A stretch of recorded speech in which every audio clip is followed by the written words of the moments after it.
Geoff Mosher from the Inside the Birds podcast is here today. You can check that out on any podcasting platform or on their YouTube channel. Just search for Inside the Birds. What's going on, Moch? Rough night for the Phils last night, but here we are. We got the Eagles at 6-1. We do. We have the Eagles at 6-1. I'm still, feeling like everybody else today. I kind of hate sports today, Mike. Yeah. Well, hey, there's one thing that can get you back in a good move. It's a good football team, 6-1, getting ready for a NFC battle here against the Commanders. We'll get some all-22 thoughts from you, but I want to get your thoughts. It happened right after you were on the air on Monday. The Eagles made the trade to get Kevin Byard, and how that kind of changes the complexion of things for this defense. Yeah, I joked on the podcast that came out today, the Inside the Birds podcast with Adam and myself, that it's addition and it's addition by subtraction, because it's addition because Kevin Byard's a good safety, 30 years old, two-time All-Pro, experienced, should come in here. I don't think it'll take long to get to understand this defense, and it wouldn't surprise me if he played a lot of snaps on Sunday. One of the reasons why I believe they made that trade early in the week on Monday, right, to really get him in here quickly. It's addition by subtraction. Because Terrell Edmunds really wasn't a player who was giving them what they needed at that position. And you saw the season opener, Terrell Edmunds had only played 10 snaps. He was actually behind Justin Evans and, of course, Reed Blankenship in the order. And against the Rams, a team that, plays a ton of 11 personnel and goes very vertical, Terrell Edmunds didn't play a single snap on defense. So he was basically a fourth safety for them and a special teamer. So now he's not on the team, and they don't have to play him. So it's great that they've got Byard, who's going to come in here and be a good fit. The only downsides are you do have three players in your back end now, in your secondary, who are all 30 or older, and you're really not any deeper at safety because you traded one for the other, and depth is an issue. It's good that Reed Blankenship would have practiced today if the Eagles did more than a walkthrough. On the injury report, it said he would have been a full participant in their estimation. So that's good. So if Reed's back for Washington, you'll have Byard and Reed Blankenship, and that'll put Sidney Brown back into a third safety spot. But you're still without Justin Evans, who's on IR, and you're just one injury away from really having a rough time there at the position, which they've had all year. Yeah, I mean, I would ask you this question, too, as a follow-up to Byard. I said on Monday, see if you agree or disagree, this is better than Chauncey Gardner-Johnson and Marcus Epps. He's a better player than both of those guys, and you put Blankenship and Byard together, are they a better combination than what you had last year? He's a more accomplished player than Marcus Epps and C.J. Gardner-Johnson. Different kind of safety. A little because he's compact, he's big, he's strong. I think he's probably a way better run defender than C.J. Gardner-Johnson is. But C.J. Gardner-Johnson, when healthy, has been a ball hawk more so lately than Byard, who had a bunch of 8 interceptions like 3 or 4 years ago, but I don't think he had any this year, and I think he may only had a couple last year. So again, I think you're getting Byard on the downside of his career, whereas Marcus Epps last year, you were getting really high-level play for a safety who was trending upward. So I don't want to compare it from last year to this year and you're better off or worse off, because you got really good play from your safeties last year. It would have been hard to get better play for what you were paying and what you had drafted or signed there. But he definitely stabilizes this secondary, and he gives them the experience and the skill set that they need in this defense that they just couldn't get from Terrell Edmunds. Yeah, are you surprised or think that the compensation was about accurate? It's hard because in the NFL, you just don't know what teams are looking for anymore. I mean, there are so many strange trades. I know everybody wants to call it a fleecing, and maybe it will be.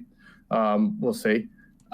I would say that people should remember that he did take a small pay cut to stay on the Titans roster going into this year. So clearly the Titans were feeling differently about the level of play that he was capable of as they were going into this season. And I think that that's something that people should take notice. Again, good player. I'm not trying to say he's fallen off the face of the earth and he stinks at all. I don't want people to take the wrong message here. I'm just trying to, use my years of objective journalism to kind of understand this. And if someone wants to say, well, the Titans don't know what they're doing, they traded A.J. Brown, away, and he wound up being great. This is a different situation. It's a different GM, by the way, and not everything is apples to apples. So we'll see. We'll see where he's at. But I think in the discussion is that the Eagles didn't have to give up much to get him, Mike, and that's always a good thing. Yeah, I mean, 5th-round pick, 6th-round pick, probably will get back in compensatory picks next year. And as you mentioned, Terrell Edmonds, who really wasn't helping you out all that much here. So you might anticipate that he plays this week and is a part of this Eagles defense moving forward, which now really has a different look to their secondary. If they can get Blankenship back with those two and then Roby, you would think that is the look they want in the secondary? I would think Blankenship, yes. Blankenship and Byard are your starting safeties. I do think they want to get Sidney Brown onto the field in specific packages and continue to work on his growth and his development as long as he stays healthy. And Bradley Roby, I do believe, is the guy that they would like to be able to play the slot, although he's 31 now. He was given up on, by the Saints going into the year. And Eli Ricks is a guy who's young and came in and gave you some pretty decent snaps as well last week. So I'm not going to sit here and say 100% of the slot snaps are going to go to Bradley Roby once he gets healthy. I think that's a position that can be up for grabs, so to speak, if Eli Ricks continues to play well there, or, if Josiah Scott suddenly raises eyebrows. Nothing's a given at that spot. And by the way, we still have, a trade deadline. So Howie's, I don't necessarily know that Howie's done either in that regard. So we'll see what he does. But I would say when healthy, Bradley Roby would probably have the upper hand to playing most of the slot snaps. Geoff Mosher, Inside the Birds podcast. Why did the Eagles defense, what were they able to do? The all-22 look over at InsideTheBirds.com? What did you see from the Eagles defense? They only gave up 10 points in the game. I mean, one was an interception return for a touchdown to get you 17. They shut down a team that was averaging almost 500 yards of offense and almost 40 points a game. So what did they do to be able to do that? Yeah, it's funny you bring that up because, obviously when you do something like that to that team, you figure like you're going to watch the film and see, wow, look at, they did this kind of bracket coverage or they overloaded on that side. They had a plan. They came in with a plan. I still remember in 2000, the year that the Indianapolis Colts and Peyton Manning came in here and they were lighting up the scoreboard and the Eagles won that game. It had to be 2010, I guess, because Sean McDermott was defensive coordinator, either 9 or 10. And it was like there were specific schematic things that they did to make sure they were going to rattle Peyton Manning. But Mike, when I watched the All-22, it was really just kind of a nuts and bolts type of defensive game. I think what helped the Eagles a little bit is that Miami functions out of a lot of 12 personnel, 22 personnel, or 21 personnel. They get like fullback on the field. They get the tight ends on the field. So when the opponent does that, Mike, the Eagles don't have to play a slot corner, right? You don't have 3 receivers on the field, so we're not going to match you with 3 cornerbacks. So that's great for the Eagles, who didn't want to put a slot corner on the field because they didn't really have a very good one. So that helped them a little bit. But basically what I saw was a lot of very too deep coverage, and the front 4 of the Eagles, the 4 defensive linemen, or 5 if they're in a 5-2 front, did such a great job of getting off blocks and stopping the Miami run game. Because as much as Miami is about its Jalen Waddle and its Tyreek Hill, everything they do is basically off motion and play action. It's a heavy 3-step drop offense. And in order to run that kind of offense, if you're not taking a lot of 5-step drops, if you're not going down the field, going through your progressions, you need to be able to move the sticks and have makeable and manageable second and third downs. Well, if the Dolphins had a ton of second and long and third and long, and as we talked about last week, that's a terrible situation for them because Tua Tagovailoa wants to just do 3-step drops. If he gets to 5 and he has to read his progressions, that's where he gets a little sticky or uncertain, I should say, in the pocket. And that's also where his offensive line, which isn't very good, has to hold its block. So by virtue of the Eagles' defensive line making tackles themselves, they didn't even leave it to the linebacker sometimes. You saw Hassan Reddick make tackles. Jordan Davis made tackles. Milton Williams made tackles. By doing that and keeping Mostert to like -7 yards in the first half, Miami just could not get its other part of offense going. It couldn't get the passing game going as like it likes to outside of a few splash plays that they were able to hit.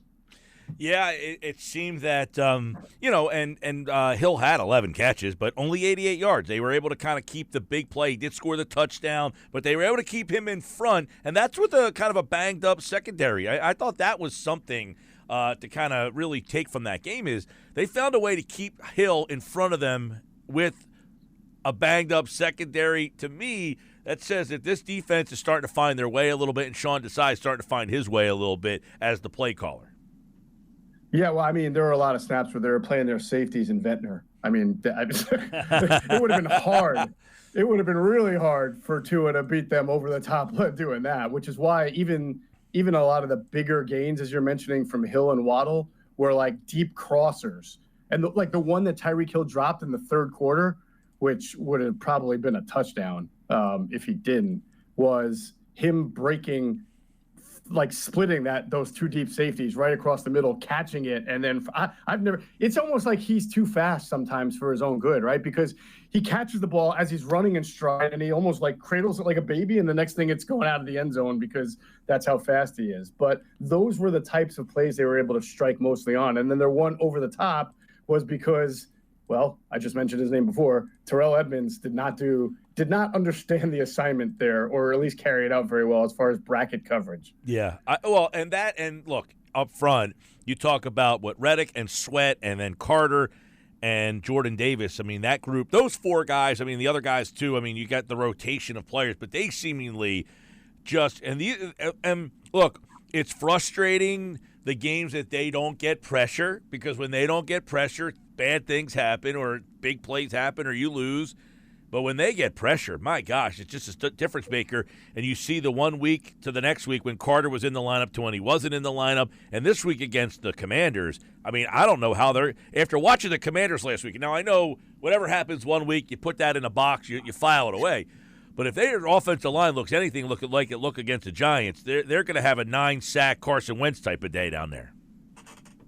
Yeah, I don't know how Sam Howell has survived through 7 games this season. I mean, he has taken an absolute beating, and it's actually not all on the offensive line. He doesn't help with his, he's athletic, so he kind of moves around the pocket a lot. He's trying to make second reaction plays, and he holds on to the ball. You have a bad combination of a guy who's trying to make the extra play and hold on to the ball with an offensive line that doesn't protect very well. And he has taken, I think, a historical number of hits. And that's a dangerous way to live, my friend. I don't envy Sam Howell, but I would suggest that he might try to find a way to get rid of the ball quicker. Yeah, well, let's talk about hits and quarterbacks. Jalen Hurts' status was asked today. Nick Sirianni says, I'll let you guys ask about how he's feeling. We're confident that he'll be ready to go. But anytime these guys are working through pain and things like that, I mean, we anticipate him to go, but that doesn't mean it's easy. Are we looking at Jalen Hurts maybe a little bit more hurt than we thought?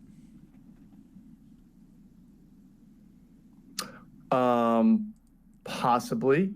I would say that I think Jalen Hurts was being honest when he said, we'll see, because he's, it's new to him as well. He must have, I think he suffered it maybe a week or two. I forget which game it was, maybe the Rams.